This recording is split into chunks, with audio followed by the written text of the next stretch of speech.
বন্ধুরা, আমি রূপম তোমাদের জন্য নিয়ে চলে এসেছি অন্ধকার ডাকের চ্যাপ্টার 2 ছায়ার আক্রমণ নিয়ে। তো গল্পটা শুনতে থাকো মন দিয়ে।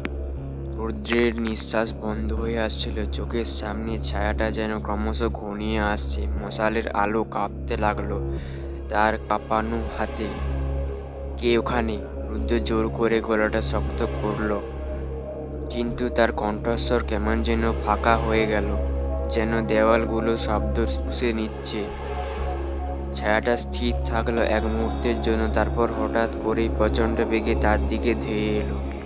রুদ্র আতঙ্কে পিছিয়ে গেল, কিন্তু হোঁচট খেয়ে পড়ে গেল মেঝেতে।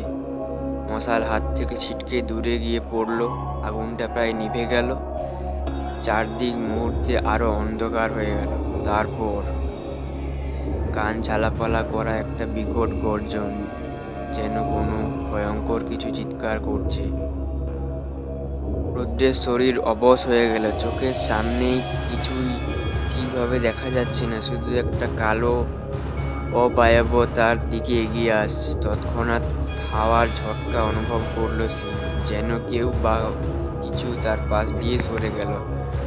গলার কাছে ঠান্ডা শ্বাসের স্পর্শ পেল সে, যেন মৃত্যুই তাকে ছুঁয়ে দেখাচ্ছে।